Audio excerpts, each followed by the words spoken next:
Hey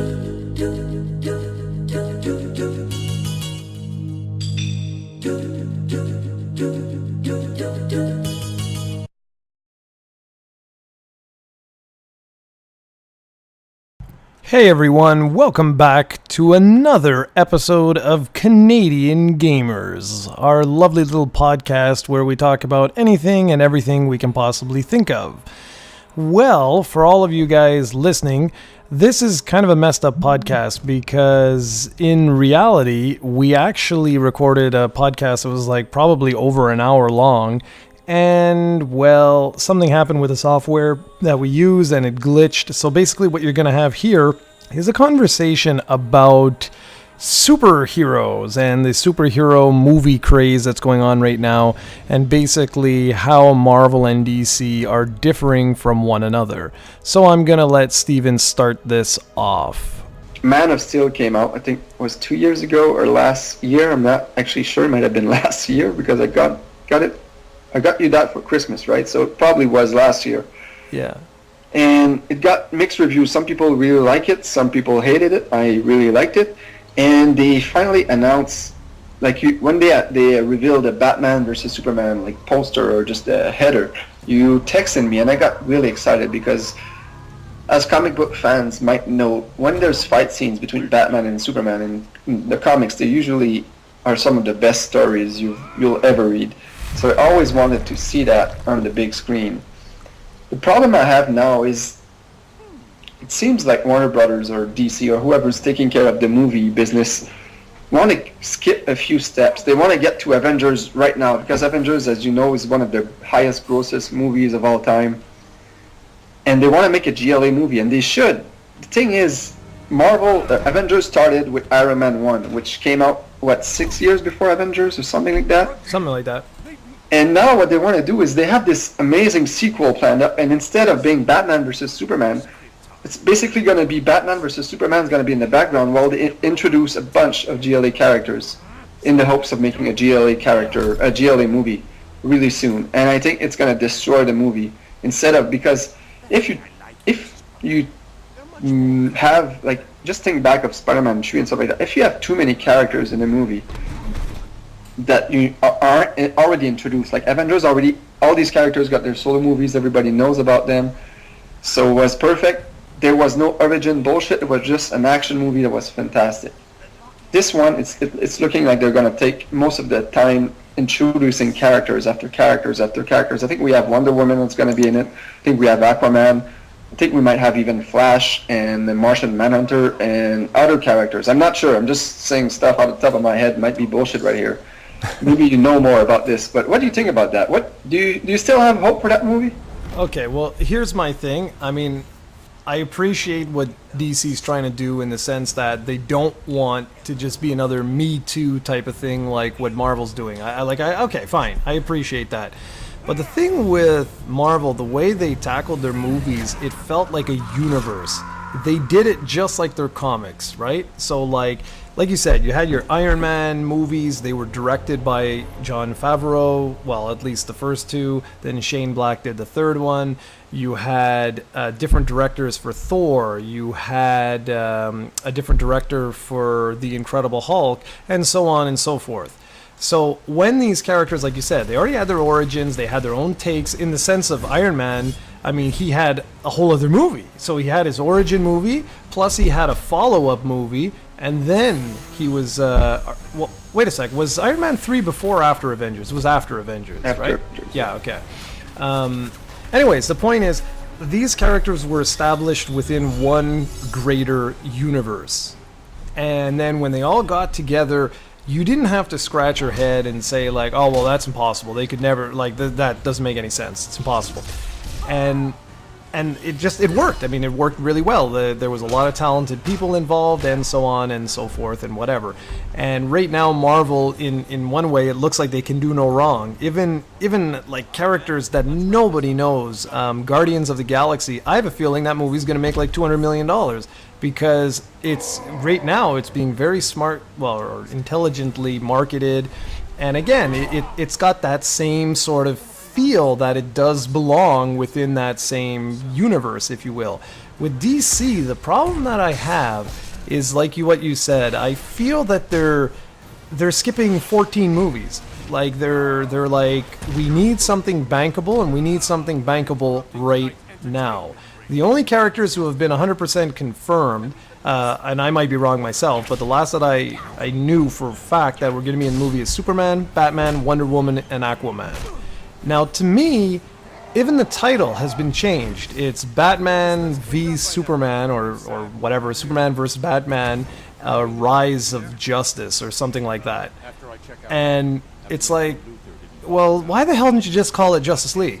You know what I mean? Like, to me, this is kind of ridiculous. Like, it is a Justice League movie. It's not a versus movie. It's not going to just be Batman and Superman, because we've already seen scenes have already leaked with Wonder Woman in different scenes and stuff as she was shooting.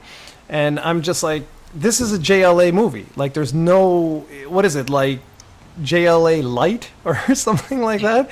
And my biggest fear with this isn't so much the direction that they're doing. That's fine. I mean, like I said, if you want to do something different, go for it. My fear is that, and I hope I'm explaining this properly, is that I have a bad feeling that it won't feel like a universe. It's going to feel like a series of movies. And this is because Zack Snyder is directing, well, he directed oh my goodness, what is it, Man of Steel, and now he's going to be directing this Batman versus Superman movie, and he's directing JLA. So to me, it's all going to feel like him. He's establishing all of these characters. I really don't know if that's going to feel like a universe, or if it's just going to feel like an Indiana Jones trilogy type of thing. And that is my biggest fear, more so than anything else, is that I don't know if they do eventually break these characters off to have their own movies. Is that even going to work? Or is it going to feel so different because the directors who come on are basically going to have to say, well, no, we have to follow exactly what he did because he established the characters. Whereas with what Marvel did, it was all original directors like had their take. And then when Joss Whedon came on to do the Avengers, he said, I'm not going to look at them individually. I'm going to look at them as a group. And I'm going to have my own take on that group. So I'm just, that's my 2 cents. I really don't know, man. It's really frustrating a bit for me because there's no reason for Marvel to be so ahead of the competition when it comes to movies. Because if you think about it, DC has the stronger characters. I know it's debatable. I don't want to turn a fanboy wars here, but if you think about it, like Superman, Batman, Wonder Woman, these 3 characters are known worldwide. Everybody knows these characters, and all the other, like Flash, Green Lantern, Aquaman, these are lesser known, but they're all very known. When you think about Marvel, you think about Spider-Man and Wolverine. That's their biggest brands, and they managed to put a character like Iron Man, a character like Captain America, and to a lesser extent, a character like Thor, into huge movies. Like Captain America 2, how much money did that make? It's ridiculous. Iron Man, like, who cared about Iron Man? Like, not comic book fans, obviously, but the regular people that are not comic book fans, who cared about Iron Man before the movie hit? Nobody. And it was a huge success. DC never even made one single Wonder Woman movie. How crazy is that? Even Flash. Flash has some of the best stories ever. It never had a movie. Who's in charge of Warner Brothers? Seriously, how hard can it be to make a good Wonder Woman movie? They should make their core first. Have a Wonder Woman movie. Batman and Superman, they already did. Superman, in my opinion, Man of Steel was fantastic, but they've had trouble over the years making a good Superman movie. Batman had 3 successful movies before, and even then they screwed up because it's not part of the universe, but that's another story. But still, when you think about Wonder Woman, Flash, Green Lantern, just these 3 core characters, how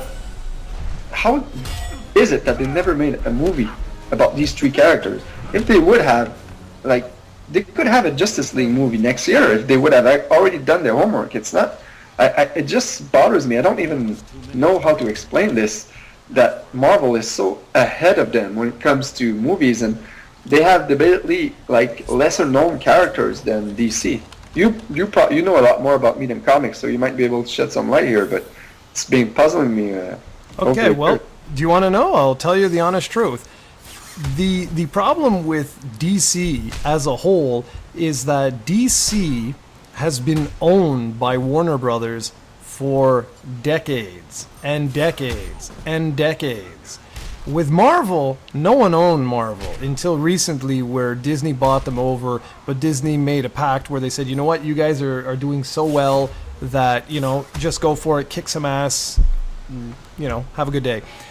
The thing with DC is they're trying right now. The first movie was Man of Steel, and they're trying to get the ball rolling, okay?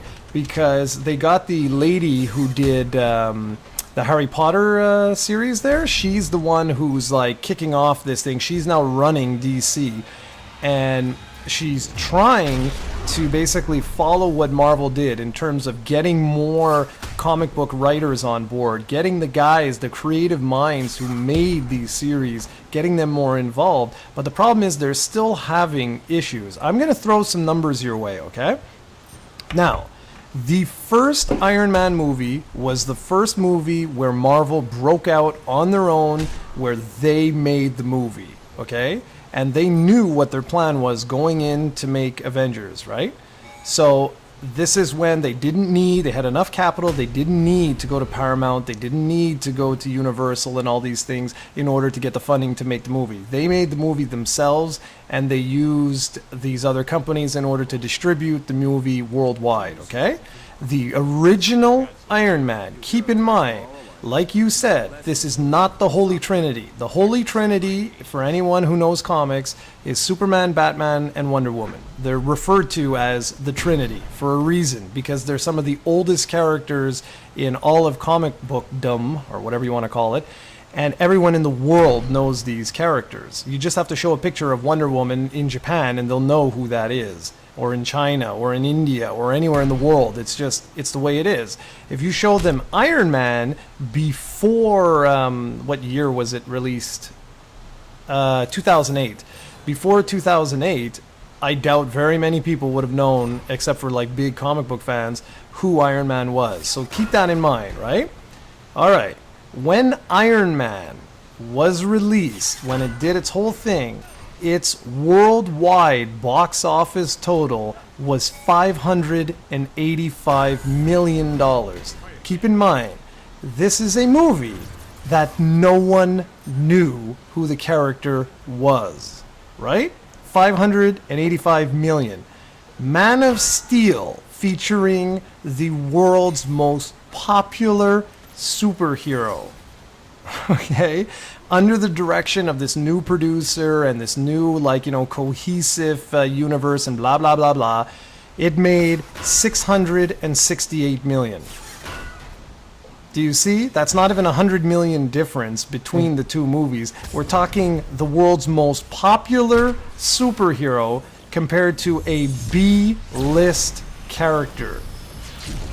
So it's movie magic, man. It's Marvel did the right thing when they broke free and they did what they wanted to do, when they didn't need to listen to all these executives and whatever, and they could just, go ahead and go crazy.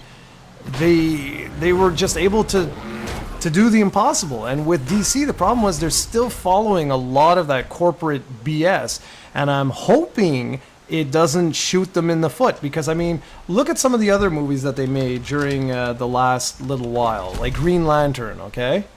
Green Lantern came out in 2011. Keep in mind, I said that Iron Man came out in 2008, right? Mm-hmm. Worldwide box office gross, 219 million. 219 million. How is that possible? This is a character, again, Green Lantern, man. That is a very popular character. And yet, Iron Man made almost 3 times as much money.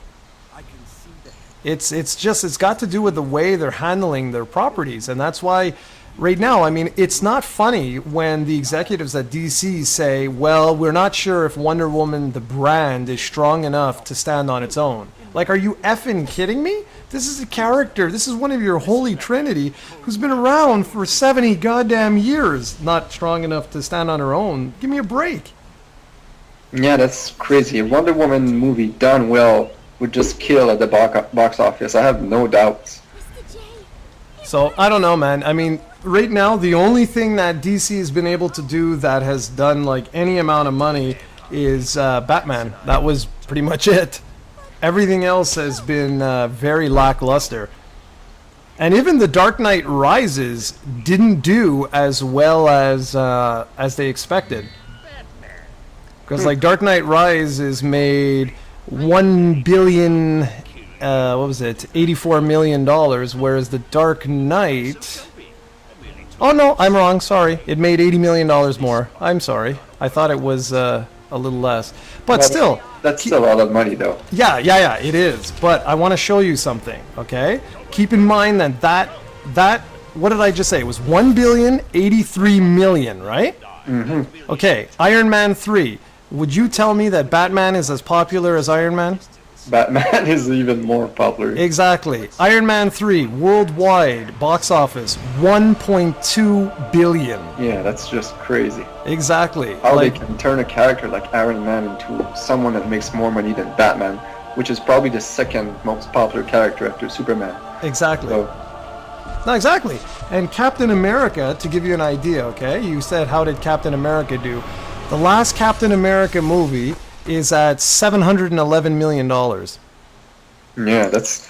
But I think you've nailed it when you said about DC with the Warner Brothers, because if you think about some of Marvel's other properties, like Spider-Man, which are owned by Sony, and X-Men, which are owned by Fox, they're not making as much money as the ones produced by Marvel, even though Spider-Man and X-Men are much bigger brands than Captain America, Iron Man, and Thor, right? Yep.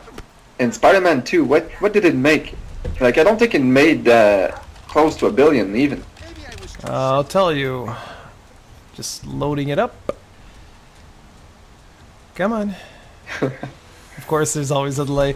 The only thing that those guys got going for them, like Spider-Man and whatever, and X-Men and stuff like that, is they do have the popular face. So those movies typically do very, very well in Asia and stuff like that. And I don't know why this is taking so long. Okay, here we go. Amazing Spider-Man 2. 703. You see, they didn't even make as much as Captain America 2. Yeah, and it didn't make as... Oh, no, yeah, you're right. So you're right that what's probably costing more DC so much is Warner Brothers, which sucks because we deserve some good DC quality movies. They have the characters. Like, in my opinion, they have stronger characters than Marvel. That doesn't necessarily mean better stories, but in my opinion, they have stronger characters, and they're not cashing up on that potential. Not even close. Exactly, and they do. I mean, no one in the world can argue with that. They absolutely have the... if you compare to all their characters and whatnot, yeah, DC has the... Like I say, they have the 3 most recognizable comic book characters in the world. And it makes no sense at all why those 3 characters don't have their own movie franchises that are doing gangbusters. Man of Steel making $668 million is not bad, but it's like almost half as much as Batman made, which is crazy when you really think of it. It's completely nuts. Yep, and just wanted to end, just another point, I think Superman has had a bigger hill to climb because of how much Superman has, like Superman Returns, that was one of the worst movies I've ever seen. So I think that people in general, it will take some time before Superman earns back their trust. But yeah, that's still a huge problem in my book. Yes, sir. So do you have anything else you want to talk about in this podcast? No, I think we're good because now I got to get some gameplay footage. All right, well, I'll let you end this. All right, then, guys. Well, thank you very much for sticking it out. And we'll be back. Steven said that he wants to talk about games that we like that everybody else hates, which I've got to think about. And that's it. So, as always, thanks for watching. And as Steven would say... Salut. That's not what he would say. He would say, see you in the next video. Bye, guys. I'll get it right next time. Just some punks. Like that Joker clan idiot we almost had. Still can't believe we freaking lost Batman. Yeah, let's hope the big boss doesn't find out. I'm in a nightmare.